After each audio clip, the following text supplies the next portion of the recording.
बहिरात्म जीवों के तत्वों को, विषय क्षेत्रों को बताते हुए उन्होंने कह दिया, जिस तरह विष्टा का कीड़ा विष्टा में ही आनंद मनाता है, वो समझता है इससे ज़्यादा बढ़िया योनि और कोई नहीं है। ध्यान रखना,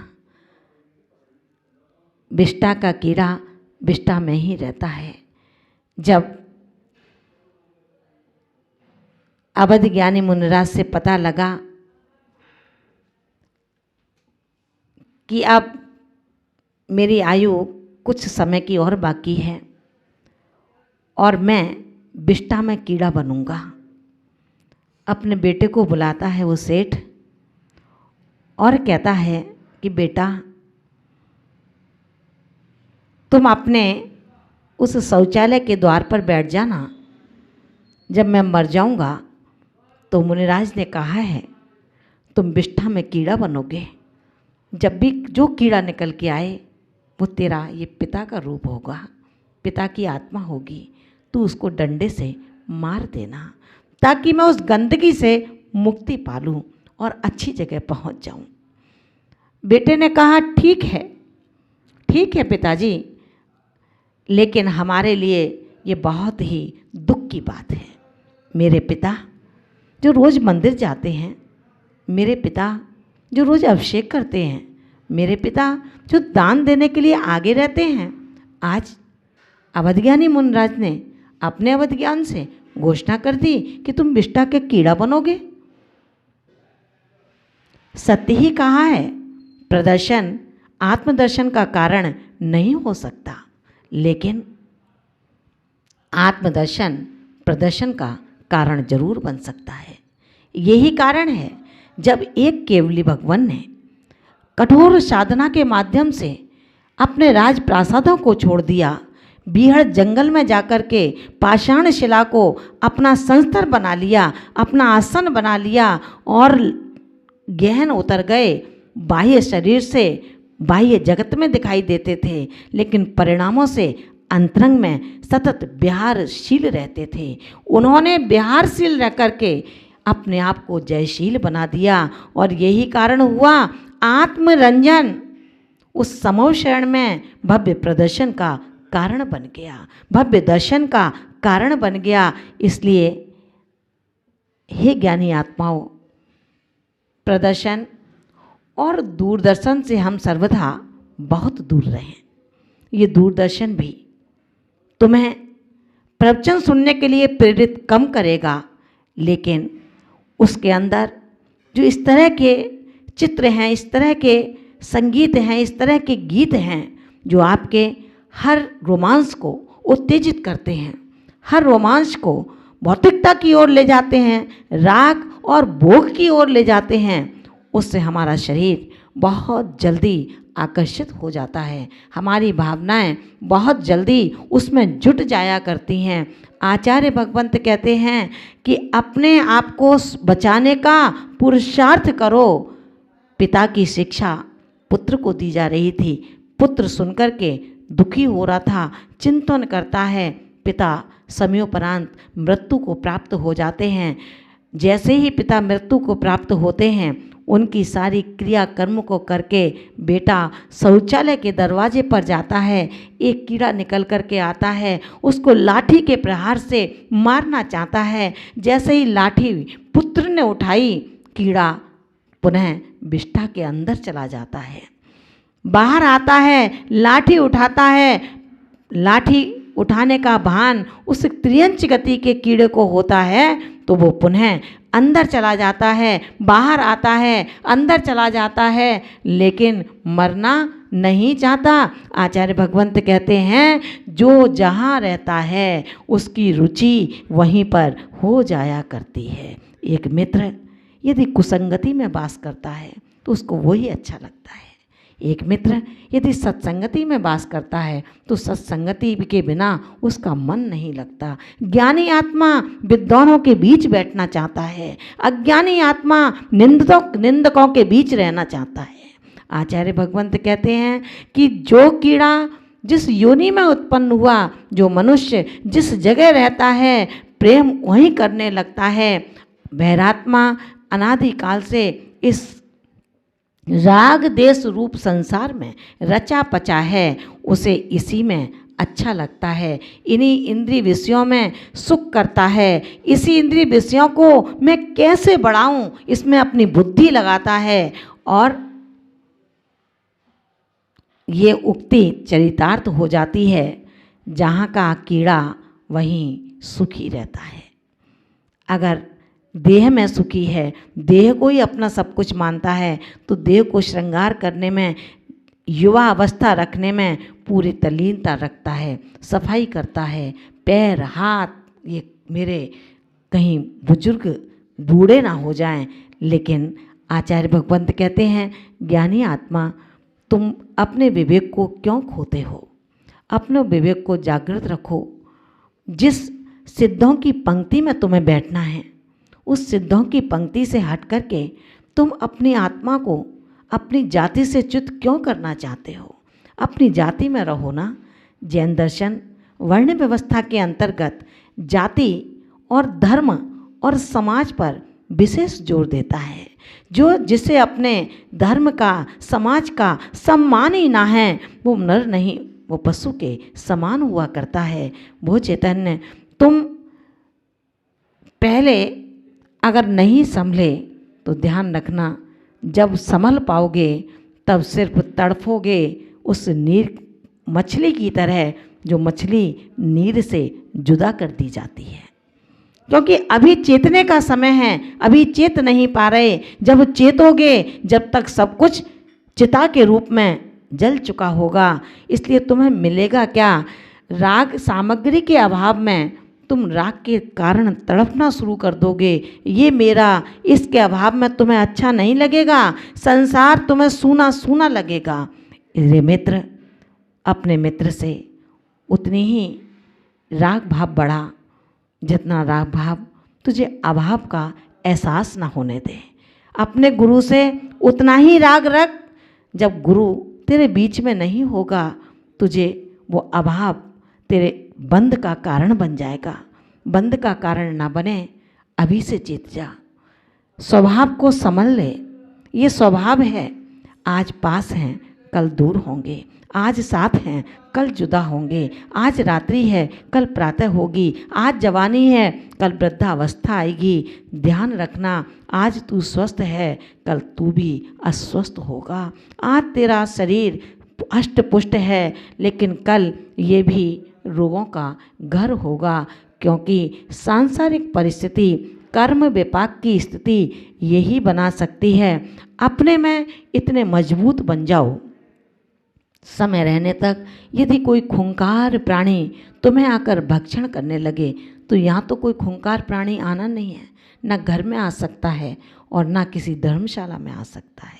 यहाँ खूंखार प्राणी नहीं आएगा, लेकिन यदि कोई मक्खी भी आ जाती है, कुत्ता भी आ जाता है, छपकली भी आ जाती है, तो वो छपकली अगर तुम्हारे शरीर पर चढ़ती है तो रे विज्ञात्मन विचार करना, ये छपकली यदि मुझे अपने दांतों से अपना दंश कर भी लेगी तो मेरे शरीर पर अपना जहर छोड़ेगी। तेरी विशुद्ध आत्मा जो है, तेरे निर्मल आत्मा जो है, ये परदेह को स्वीकार करेगी। जो परदेह औदारिक से परमौदारिक बनेगा, तब तुझे सच्चे सुख, शाश्वत सुख, शाश्वत पने की प्राप्ति स्वयमेव हो जाएगी।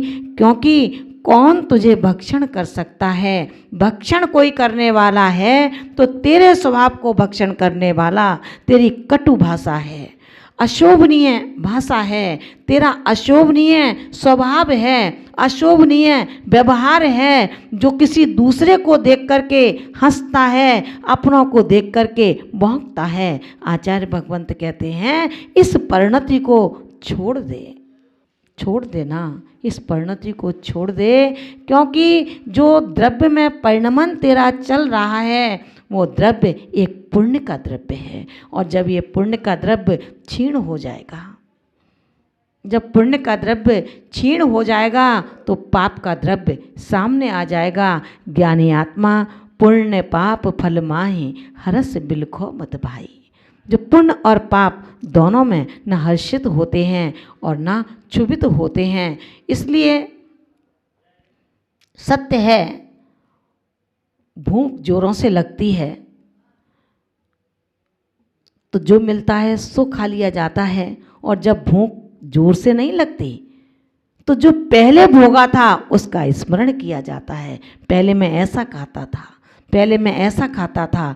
अगर आचार्य भगवंत कहते हैं ना तुम्हें गरीबी का भान होना चाहिए ना अमीरी का भान होना चाहिए, क्योंकि तुम कभी गरीब बनकर के जियोगे तो त्रियंच, और कभी रोगी बनकर के जियोगे तो नारकी बनकर के जीना पड़ेगा। इसलिए अपने परिणामों का परिणमन मैं ऐसा बनाऊं कि न मुझे नारक की पर्याय चाहिए न मुझे त्रियंच की पर्याय चाहिए। बुद्धिपूर्वक संभलने का पुरुषार्थ करना होगा। अगर संभल जाओगे तो छल छिद्र से दूर रहोगे, और यदि नहीं संभल पाए तो निश्चित मान करके चलना कि तुम जीवन पाकर के भी कभी खुश नहीं रह पाओगे। अपने आप में विषाद का अनुभव करते रहोगे, अपने आप में दुख का अनुभव करते रहोगे। आप अपने आप को इतना सरल और तरल बनाने का पुरुषार्थ करें, अपने आप को इतना अपने में रमने का पुरुषार्थ करें। ये विचार करें कि एक एक समय का शुभ परिणाम मुझसे स्खलित न हो जाए। अगर एक एक समय की मेरे परिणामों की विशुद्धि पर समय में जाती है, पर स्वभाव के लिए जाती है, पर द्रव्य के लिए जाती है, पर क्षेत्र के लिए जाती है, तो निश्चित मान करके चलना उतने समय के लिए हे विज्ञात्मन तुमने स्व समय से पर समय में कदम रख करके अपनी आत्मा के शुद्ध विशुद्ध परिणामों का घात कर लिया। विशुद्ध परिणामों का घात एक संवेदनशील ज्ञानी आत्मा नहीं कर सकता। प्रथम में तुझे अपने में रहना है। हम सब जो एक समुदाय में बैठे हैं, भक्त और गुरु के संबंध से बैठे हैं, भक्त और शिष्य के संबंध से बैठे हैं, मित्र और मित्र के संबंध से बैठे हैं, तो ध्यान रखना ये संबंध उसी समय तक है जब तक तुझे तेरे कार्य की सिद्धि का बोध प्राप्त नहीं हो रहा। अब तो तुझे बोध प्राप्त हो गया, तुमने सब कुछ छोड़ दिया, तन पर एक धागा भी नहीं है, केवल संयम के उपकरण तीर्थंकर महावीर की देशना से आपको प्राप्त हुए हैं।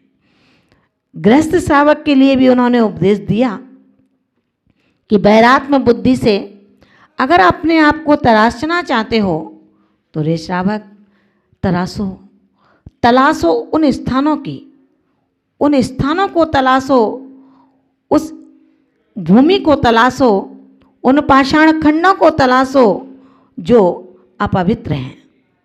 जैन दर्शन कहता है संपूर्ण विश्व के अंदर एक प्रदेश ऐसा नहीं है जहाँ पर तीर्थंकर का जन्म नहीं हुआ हो, एक प्रदेश ऐसा नहीं है जहाँ पर केवल ज्ञानी आत्माओं ने स्पर्श न किया हो।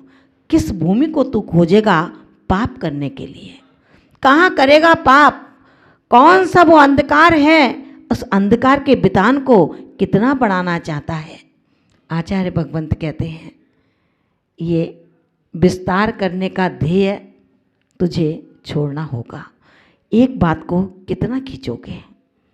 अब आ गए ना मनुष्य लोक में, इतनी यात्रा कर ली, मनुष्य भव प्राप्त कर लिया, फिर भी अभी जागृति नहीं हो पा रही। आपको याद नहीं है आपने ये सौगंध ली थी कि मैं मनुष्य पर्याय में जब जाऊंगा तो निश्चित रूप से इस आत्मा के प्रवेश द्वार में प्रवेश करूंगा, लेकिन भौतिकता में रच गए ना, पच गए। ध्यान रखना, जिन पुद्गलों में रचे पचे हो, ये पुद्गल तुम्हें तुम्हारा कल्याण नहीं करने देंगे। जहाँ जाओगे आगे आगे चलेंगे, तुम्हें रचाएंगे, पचाएंगे, मनाएंगे, क्योंकि उनको पता है इसका स्वभाव रचना है, पचना है, इसमें फूलना है। बहुत द्रव्य जब मिल जाएगा, रत्नों का भरा मटका मिला, तो वैभव को पाकर के व्यक्ति अपने स्वभाव को भूल जाता है। लेकिन सम्यक दृष्टि ज्ञानी आत्मा ऐसे वैभव को सड़े तिनके की तरह छोड़ देता है। सम्यक दृष्टि वो आत्मा सड़े तिनके की तरह छोड़ता है। बहिरात्मा सड़े तिनके को भी सोने की तरह अपने हृदय से लगा लेता है, मानो हृदय नहीं, वो सड़ा हुआ तिनका उसके स्पंदन में, श्वासों में कार्यकारी बन रहा हो। हे ज्ञानी आत्मा, कब छोड़ोगे, कब करोगे अपने आत्मा का उपकार इस शरीर के माध्यम से? ये शरीर आत्मा के उपकार के लिए आपको प्राप्त हुआ है, ना कि ये आत्मा शरीर के उपकार के लिए बनी है। भोजन जीवन को चलाने के लिए करना है, ना कि भोजन करने के लिए जीवन की सुरक्षा करनी है। जो आए वो सब नहीं खाना, जो पचे सो खाना है। जो आए सबसे नहीं मिलना, जो मोक्ष मार्ग पर चल रहा है मित्रों से बनाना है। नाना प्रश्न करने वाले तो नाना लोग मिलेंगे, लेकिन श्रेणिक जैसे 60,000 प्रश्न करके उसी पर्याय में नरक गति का बंद, उसी पर्याय में तीर्थंकर प्रकृति का बंद करने वाले बिरले श्रेणिक ही प्राप्त होंगे। ध्यान रखना नेमीचंद जी, इन प्रश्नों के करते करते कभी आप भी तो प्रश्न बन जाओ पूरी दुनिया के लिए कि अरे ये क्या किया। चातुर्मास और कोरोना का ये प्रभाव, जो नेमी चंद थे आज नेमी सागर बन गए। अहो धन्य, ये टोंक की वसुंधरा धन्य हो जाएगी। और टोंक की वसुंधरा धन्य हो या ना हो, लेकिन तेरे आत्म प्रदेशों में वो बंजर वसुधा थी, वो उर्वरा वसुधा बन जाएगी, जिसके अंदर वैराग्य से सिंचित होकर के और महाव्रत अनुव्रत के बीजों का आरोपण हो जाएगा। छोड़ दे घर द्वार, कोई तुझे नहीं चाहता, तू किसी को नहीं चाहता। ये तो एक भ्रम है कि मेरे पुत्र मेरी पत्नी क्या करेगी, कोई कुछ नहीं कर सकता। केवल इतना उनका काम है, जब प्राण निकल जाएंगे जल्दी करो जल्दी करो, अर्थी को लेकर के जाना है, समय बहुत हो रहा है, जाएंगे तुझको जला आएंगे। एक दिन 2 दिन शोक मनाएंगे, क्योंकि नहीं मनाएंगे तो उनका व्यवहार समाज में अच्छा नहीं लगेगा। और ध्यान मान करके चलना, जब पुण्यतिथि आएगी तो याद आएगा 2 घंटे बाद, 4 घंटे बाद, और जब धीरे धीरे धीरे धीरे पता लगेगा पुण्यतिथि तो निकल गई और स्मरण आज आया है। इसलिए कोई तेरा नहीं है, तू किसी का नहीं है। वैरात्म पने को छोड़कर अंतर आत्मा में प्रवेश करने का उपदेश आचार्य भगवान ने हमें प्रदान किया। इतना ही आज के लिए पर्याप्त है।